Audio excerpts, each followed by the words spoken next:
This clip is brought to you by SaveWithConrad.com.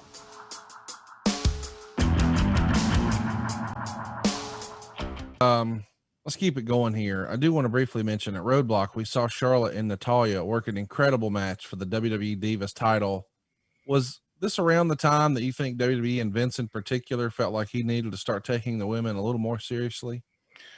I think after watching that match, which Natty is a bulldozer, and she brought, Charlotte up to a physicality level that she had never been at, I think, just being physical in the ring with her and making her earn everything that she got. I think that was kind of the beginning of, okay, now the girls aren't just going to be out there and do a few pretty things. They're going to get down and fight. And, it went from being a Divas title, which I don't have any disrespect for the Divas title. It was, one that a lot of girls worked very, very hard to lend some prestige to. But I think now with the women's title, it was going to be a different animal altogether. It definitely is. And we're going to see a women's title. This is the last WrestleMania where the Divas title's on the line. The winner of this three-way is going to become the first women's champion. Next up, we get Lita doing an interview saying how they're changing the name of the title to the WWE Women's title. And then she puts over the three women wrestling for the title later. And she says how they're much more than divas. They are superstars. Probably a little bit late to the game here. Feels like this was long overdue. But, man, they're going to show everybody what they're capable of here in just a little bit, aren't they? You bet they are. And, be honest with you, I heard the stories. I never got a chance to, see them work that much. And I'm talking about Charlotte and Becky and Sasha. And I never saw them in a match all at the same time. And seeing it for the first time, it just took my breath, just how good these girls were. And on this particular day, it wouldn't have bothered me to see any one of the three win. Yeah. There wasn't a letdown. There wouldn't have been a negative to any one of those girls winning.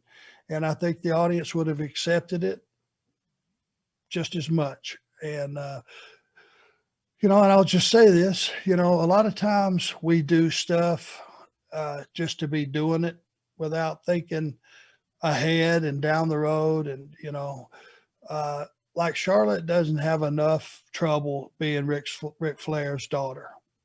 There's always that having to live in the shadow. Well, maybe. And in this case, no, she has never needed Rick to get over. Rick has never needed a rub from her to stay over. There are individuals that are,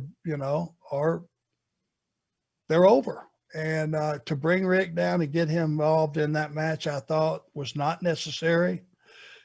He could have certainly been in the back watching on a monitor. If you wanted to see him, he could have met her halfway down the ramp coming back and congratulated her. But to get him involved in that match just took just a little bit of luster away from it. And I know the audience always wants to see Rick.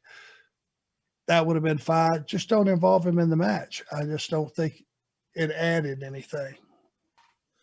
Next up, the match we've teased talking about for a bit. It's a 4-star women's three-way. Charlotte's going to retain her women's title. I guess it was the Divas coming in. Now it's the women's title coming out.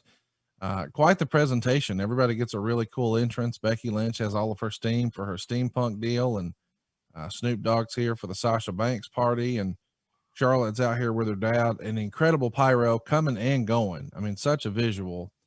The match gets 4 stars. The finish comes when Charlotte is using the figure 8 on Lynch, and Rick would grab Banks' legs to keep her from making the save. That has Becky tapping out. But there's also the big moonsault to the floor that's been replayed over and over and over. This is sort of the coming out party, not only maybe for NXT, but for the women. Obviously, the women are what's talked about, but the folks who have been watching NXT for years had seen what these ladies were capable of. And here they got plenty of time, 16 minutes and 1 second. It's high fives all around on the other side of this match, is it not? Oh yes, and like I said, any one of those ladies could have won, and it wouldn't have been a letdown. You know, Right. Becky's the ultimate baby face. Sasha's kind of that somewhere in the middle ass kicker.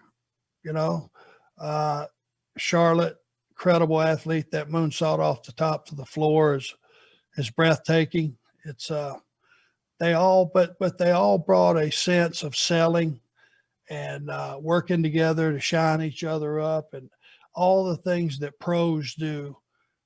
Those three girls had on display that night, and it was as good as any match of the night. And like I said, there were no losers. Hey, it's Conrad Thompson. Thanks for checking out the podcast here on YouTube. Be sure to hit the subscribe button and the notifications bell so you get a notice anytime we upload some new content. And go save yourself some money right now. If you're in a 30-year loan or you have credit card debt, it's not a matter of if I can save you money, it's a matter of how much. Find out right now for free at SaveWithConrad.com.